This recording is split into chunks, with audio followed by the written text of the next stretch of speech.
Welcome back. Let's go back to our breaking news story. Lieutenant General Fannie Masemola is South Africa's new National Police Commissioner. Masemola takes over from General Khehla Sitole. President Cyril Ramaphosa made that announcement a short while ago. Joining us now for reaction is the Democratic Alliance's Andrew Whitfield. Andrew, thanks for your time. We appreciate it. So this is a seasoned police officer. What's your reaction to this appointment? Well, I think the first thing is that it's welcome that we have a National Police Commissioner who's come up through the ranks, who's served in senior management, who's presided over important operations within the South African Police Service. But the key problem here is not necessarily, or the solution is not necessarily who was appointed, but the process that was followed. And regrettably, this process has been shrouded in secrecy and presided over by Minister Khehla himself.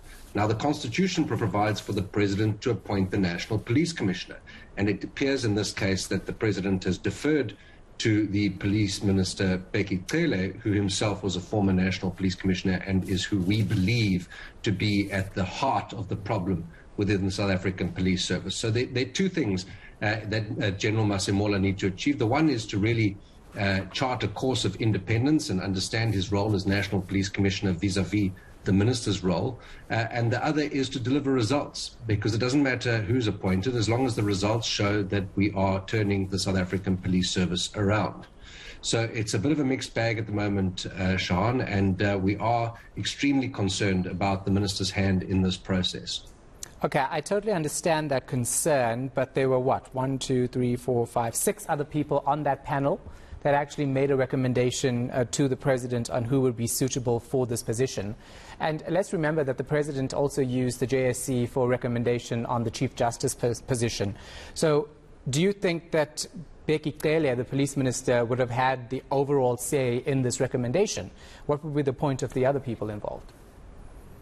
Well, exactly. Good question. And I think that we need to look at the Constitution. It's the President that appoints, not the panel. The panel makes a recommendation. And in the case of the JSC, the JSC made a recommendation and the President took another decision. So I believe that Minister Khehla has had tremendous influence over this decision. And remember, the JSC process, as well as the National Director of Public Prosecutions, the appointment of that office, were both conducted, in full transparency for all members of the public to see.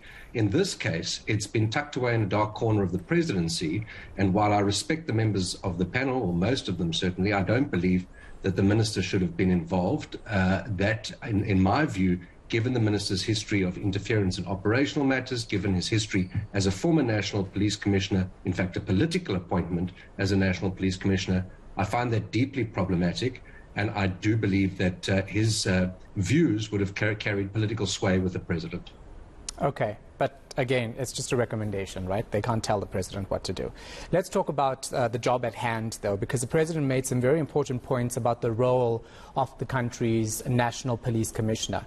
And one of it is to actually rebuild trust. Do you think that this new police commissioner could actually do that? Because we had the deputy police commissioner, police minister rather, in the Western Cape a couple of weeks ago talking to the community on the Cape Flats. And I kept saying, how do you engage with a community that doesn't trust the police service? So how does this top cop get this right?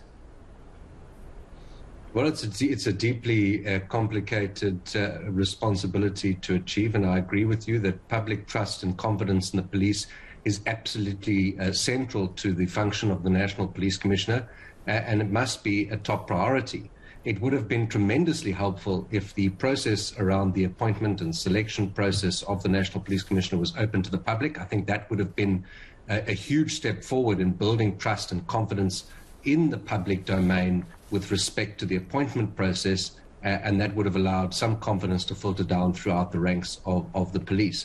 I think the fact that General Masemola, to give him some credit, is a career police officer, engenders some trust amongst the public and within the ranks of the South African Police Service. There are many good, honest and hardworking professional police officers who deserve strong and decisive leadership. And I think strong and decisive leadership is what South Africans need.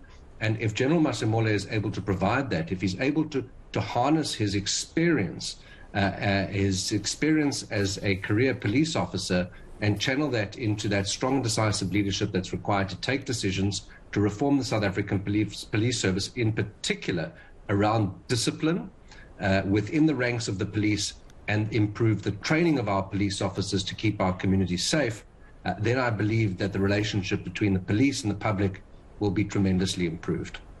And obviously the president mentioned process. The president has chosen not to follow that in this regard. I believe that other appointments in the criminal justice system should be open and transparent, and that should be the source of building trust with the public. But I do think that strengthening the criminal justice system is a priority for the president. Whether these appointments are going to achieve that, time will tell. Here is the biggest indicator, though, Shahan. The president committed in 2019 to halve violent crime in his first term of office. He's more than halfway through, or almost halfway through that term of office, and violent crime remains on the increase. And so, just based on that one straightforward, simple indicator, and I do understand the situation is more complicated, the president his steps have simply not achieved the kinds of results he was hoping for, and General Masemola will play a tremendously important role in that, bearing in mind he has 2 years to retirement. So let's see what the president does about that in 2 years' time. But he is 2 years away from retirement, and we do need to bear that in mind as well. Yeah, apparently there's something that can be done for him to actually serve a full 5 years, but we're still waiting to get clarity on that. Thank you so much for your input. Appreciate it. DA's Andrew Whitfield.